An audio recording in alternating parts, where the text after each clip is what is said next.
Hello बच्चों, let's read the question. So the question over here says increased asthmatic attack in the certain seasons are related to. Option A is the inhalation of seasonal pollen. Option B is the eating of seasonal vegetables.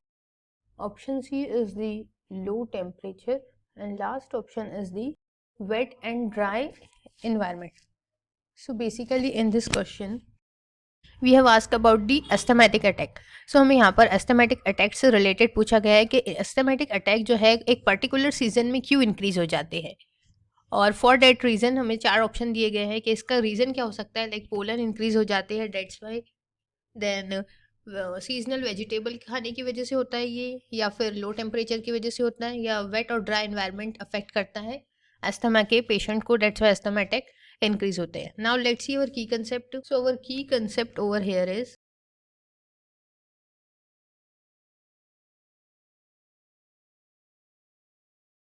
asthmatic attacks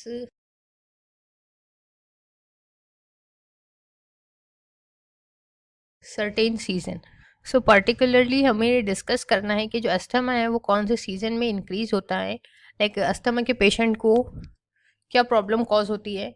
so let's see asthma क्या होता है. सबसे पहले हम ये देखते हैं. तो अस्थमा जो एक लॉन्ग टर्म डिजीज होती है, it is a common long term inflammatory disease है ये, जिसमें इन्फ्लामेशन हो जाता है लंग्स पे,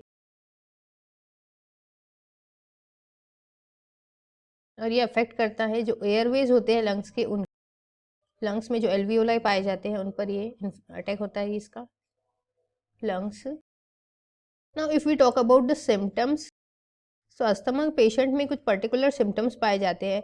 लाइक इनमें जो है ब्रीथ का शॉर्टनेस होता है, इनका ब्रीथिंग ड्यूरेशन कम टाइम के लिए होता है. सो शॉर्टनेस ऑफ ब्रीथ ये एक कॉमन सिम्टम देखा जाता है अस्थमेटिक पेशेंट में. देन कफिंग होता है पर्टिकुलर पेशेंट को, coughing. And chest tightness feel होता है, chest tightness. Other than this wheezing सी फीलिंग होती है और टू दैट पर्टिकुलर पर्सन. अब इसमें जो है ये तो बात हो गई सिम्टम्स की. अब कुछ इन्वायरमेंटल फैक्टर्स भी होते हैं जो रिस्पॉन्सिबल होते हैं पर्टिकुलर पर्सन में एस्थमा कॉज करने के लिए. सो certain environmental factors which cause severity in the asthma patient, और उसके केसेस जो है इंक्रीज होते हैं. फॉर एग्जांपल जब एयर पॉल्यूशन इंक्रीज हो जाता है, एयर पॉल्यूशन एक्सपोजर, और जब एयर में एलर्जेंस की क्वांटिटी इंक्रीज हो जाती है. सो ये एलर्जेंस की वजह से जब एलर्जेंस इंक्रीज होते हैं, सो सीजनल पोलन जो होते हैं, pollens in air gate increase, और ये पोलन्स जो है एयर में इंक्रीज हो जाते हैं. और जो पर्टिकुलर पर्सन लाइक कुछ पीपल को पोलन से एलर्जी कॉज होती है. अभी पोलन कैसे इंक्रीज होते हैं, जैसे कि हमें पता है पॉलिनेशन का प्रोसेस होता है, और पॉलिनेशन में जब पोलन ग्रेन होता है उसका क्या होता है, डेहिसेंस. सो डेहिसेंस होने की वजह से पोलन जो है वो बाहर आ जाते हैं पोलन ग्रेन से, क्योंकि उनको पॉलिनेशन परफॉर्म करना होता है. और ये पॉलिनेशन का भी एक पर्टिकुलर टाइम होता है. सो वो पर्टिकुलर टाइम पे एयर में जो है मैक्सिमम क्वांटिटी में ज़्यादा से ज़्यादा पोलन ग्रेन पाए जाते हैं. सो ये जो पर्टिकुलर सीजन में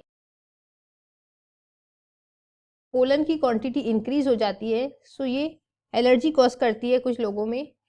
कुछ पीपल इससे एलर्जिक होते हैं, बिकॉज जैसे ही हम इनहेल करते हैं, इनहेल करने के बाद ये जो पोलन्स है ये डायरेक्टली कहाँ एंटर होते हैं, हमारे बॉडी में. और जो पर्टिकुलर पर्सन है जिसको अस्थमा हुआ है उसको क्या ये और सीवियरिटी कॉज कर देते हैं. सो फॉर दैट रीज़न हम हमारे ऑप्शंस अगर देखते हैं तो हमें बताया जा रहा है कि इंक्रीज केसेस क्यों होते हैं एस्थमेटिक अटैक के. इसके लिए पहला रीज़न दिया है इनहेलेशन ऑफ सीजनल पोलन. ये करेक्ट ऑप्शन है कि पोलन की क्वांटिटी इंक्रीज हो जाती है डिहेसेंस ऑफ पोलन ग्रेन की वजह से. सेकंड ऑप्शन है eating of seasonal vegetable. It is wrong. Vegetable का कोई रोल नहीं है एस्थमेटिक अटैक को करने में. सीजनल वेजिटेबल तो गुड होते हैं हेल्थ के लिए, वो तो खाने चाहिए. लो टेम्परेचर भी अफेक्ट नहीं करता है.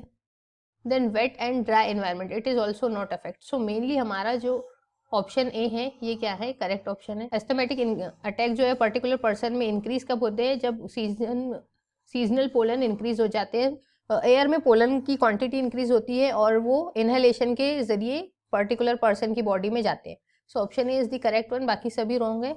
I hope you understood it well. Best of luck and thank you.